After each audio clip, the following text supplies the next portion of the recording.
So HMD Global has just unveiled what will be the first Nokia flagship running Android, the Nokia 8.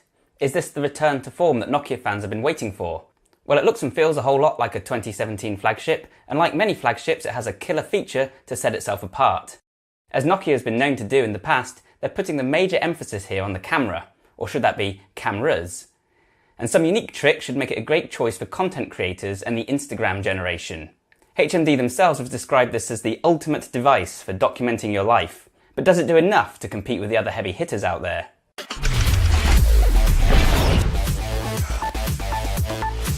So for those not in the know, HMD Global is a Finnish company that acquired the Nokia license just 8 months ago and has already given us the Nokia 3, 5 and 6.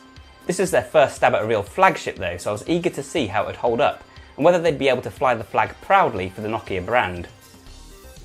To look at, this is off to a good start. The Nokia 8 has most of the hallmarks of a modern flagship, while continuing the design language of the last 3 models. It has an attractive and very slim all-aluminium design with an average thickness of 7.3mm. It's 4.6mm at the thinnest point and 7.9mm at its thickest. It comes in a matte silver, matte blue, polished blue and a very eye-grabbing polished copper. These colours adorn the back of the device but not the front. On the front you get a 5.3-inch Quad HD 2560 by 1440 display with 700 nits of brightness. It certainly looked very bright and crisp in my brief testing period. So it's quite stunning from the rear, but the device is also something of a fingerprint magnet, and it's very slippery. Those bezels are also starting to look a little bit last year compared to some of the other top-of-the-range phones. It's also not waterproof but rather splash-proof with an IP54 rating. And specs-wise, this is once again a very good flagship showing, and it should be able to trade blows with the likes of the S8. The Nokia 8 is powered by a 2.45 GHz Qualcomm Snapdragon 835, and it's backed up by 4 GB of RAM. This should make it more than capable of handling the most demanding tasks. More interesting is some advanced cooling, which makes use of a copper pipe and graphite shielding in order to disperse heat evenly across the phone. That means there shouldn't be any noticeable hotspot on the body of the device, and reportedly that'll let you push the performance harder and for longer. Another thoughtful design choice was placing the antenna at the top and the bottom of the phone, which should prevent those from getting covered by your hand while you use it, and it should allow for some of the best signal sensitivity in the industry, potentially leading to a better battery life. That battery is a 3090 mAh battery with Quick Charge 3.0. The phone also comes with 64 GB of internal storage, but this will be expandable up to 256 GB using an SD card. In terms of software, we can expect an entirely clean Android experience with no customization or bloatware. This should also mean that the device will receive quick updates, and Nokia promises that owning a Nokia 8 will be one of the fastest ways to get Android O in your hands. Of course, that remains to be seen. But I've been saving the best till last. The star of the show here is definitely the camera. The camera is the result of a partnership between HMD and Zeiss, and it's the core experience the phone is designed around.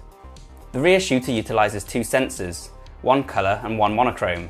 These 2 images are then combined into a single shot with greater contrast using image fusion technology. This is basically what we've seen on other handsets like the Honor 8 and the Honor 9.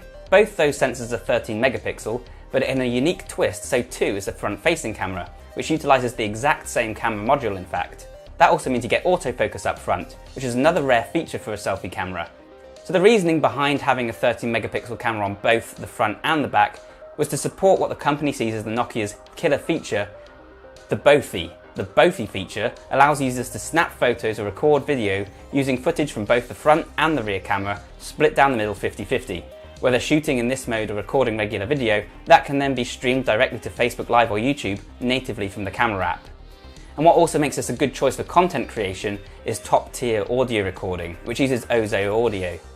Using multiple microphones, it can capture a high dynamic range and record binaural audio. That means someone watching your Facebook live stream with the headphones on will be able to hear stereo sound with no need to own specific software themselves. So in theory, the audio quality should be able to match the video quality when capturing your story on the move.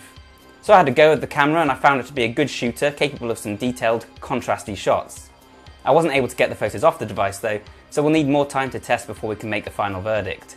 I'm also not sure that the Bothy mode is really anything that couldn't be accomplished on any other device with the right app. But having that feature so readily available means that more users will be likely to try it. And it certainly really emphasises what this phone is all about. Whether it's something we'll see more content developers using in future will remain to be seen. But more to the point, this is about the 13 megapixel front-facing camera with autofocus.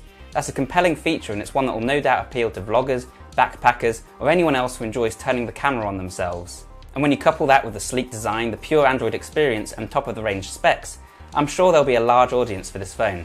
So the Nokia 8 will be available globally on September the 6th for a price of €599.